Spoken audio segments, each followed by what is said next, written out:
playing basketball. Like, honestly, like, I didn't get to play last year, so played a few games, but just being on the court and having fun and smiling. Caitlin Clark three-point shot definitely appears to be back. We know she went through a rough stretch where she was like 3 for 30 or something. Yeah, the GOAT. Logo threes are back, y'all.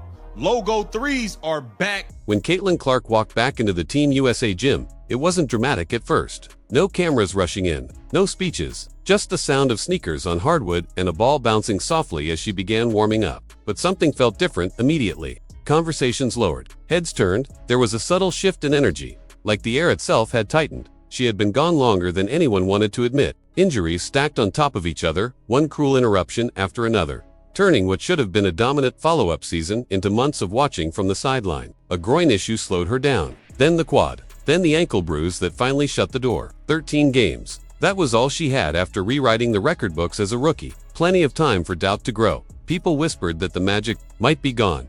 They stopped whispering when the first shot went up. It wasn't a cautious jumper. It wasn't a feel-it-out release. It was deep, confident, clean. The ball barely touched the net. Then, another, and another. Shots that didn't care about distance or reputation. The kind of shots that forced defenders to rethink their entire approach to the game. The rust everyone expected never appeared. It dissolved almost instantly. Her movement looked lighter than before. Sharper, the hesitation that had crept into her game during her injury stretch was gone. Earlier in the season, when she was missing everything from deep, it wasn't hard to see why. No legs, no lift, pain in every push. But now, her balance was back. Her timing was precise. The ball came off her hands the way it always had when she was at her best. Watching her felt like watching someone reclaim something that had always belonged to them. On the sideline, Sue Bird watched quietly. No applause. No reaction. Just a look of recognition. She'd seen this before. She'd lived it. The calm dominance, the control, the kind of presence that doesn't ask for attention but commands it anyway. While Clark settled into the rhythm of the gym, pressures started creeping in elsewhere. While she was clearly injured, didn't have her legs, and she wasn't herself.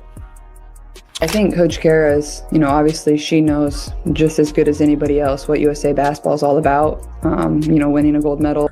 Angel Reese felt it. From the beginning, the contrast was obvious. Clark moved as if she understood every inch of the floor before the play even developed. Reese played as if she was still waiting for the game to slow down. Team USA practices don't slow down, they accelerate. Coach Kara Lawson's system demanded constant motion, instant decisions, and space creation on every possession.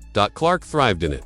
Reese struggled. As drills continued, the difference became harder to ignore. Clark pushed the pace effortlessly, threading passes through traffic, finding Aaliyah Boston and Jackie Young in stride, never holding the ball longer than necessary. The offense flowed when she touched it. Defenses bent, rotations broke. When the ball went into the post, everything tightened. Possessions stalled. Physical moves that worked elsewhere didn't work here. International defenders didn't budge. They anticipated, they recovered, they forced quicker decisions than Reese seemed ready to make. It began to feel like two timelines running at once. By the second day, the tension had surfaced fully.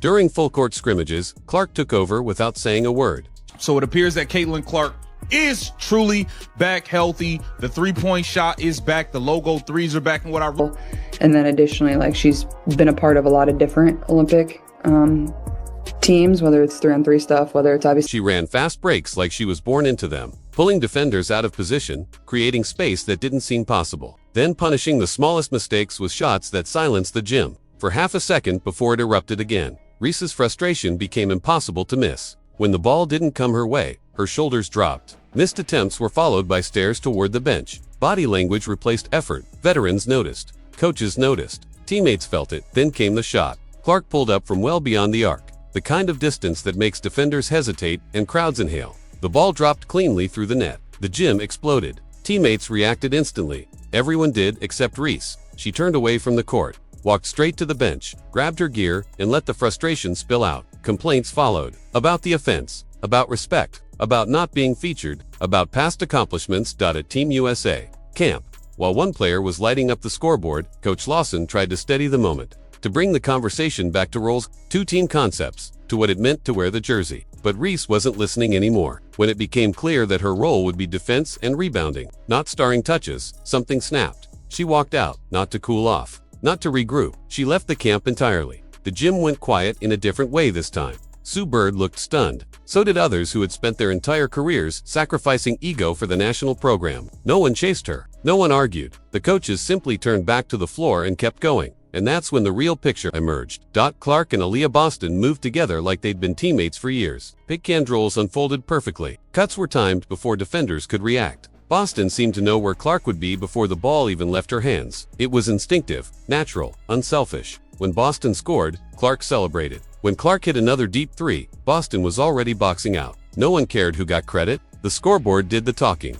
That was the future. The irony lingered heavy. Reese had spent years building an image of toughness. But the moment someone outplayed her on the biggest practice floor possible, she crumbled. Clark, who had carried more pressure than almost anyone in women's basketball, didn't say a word. She just kept playing. By the end of the scrimmage, the difference wasn't subtle. It wasn't about points. It was about understanding the game at its highest level. As the road to the 2026 World Cup and the 2028 Olympics continues, the shift is undeniable. Caitlin Clark isn't just part of Team USA's future. She is the engine of it. She raises the level of everyone around her. She defines the pace. She sets the standard. If you can't keep up, you get exposed. Reese didn't get pushed out. She stepped away. And that decision will echo far longer than any practice clip ever could.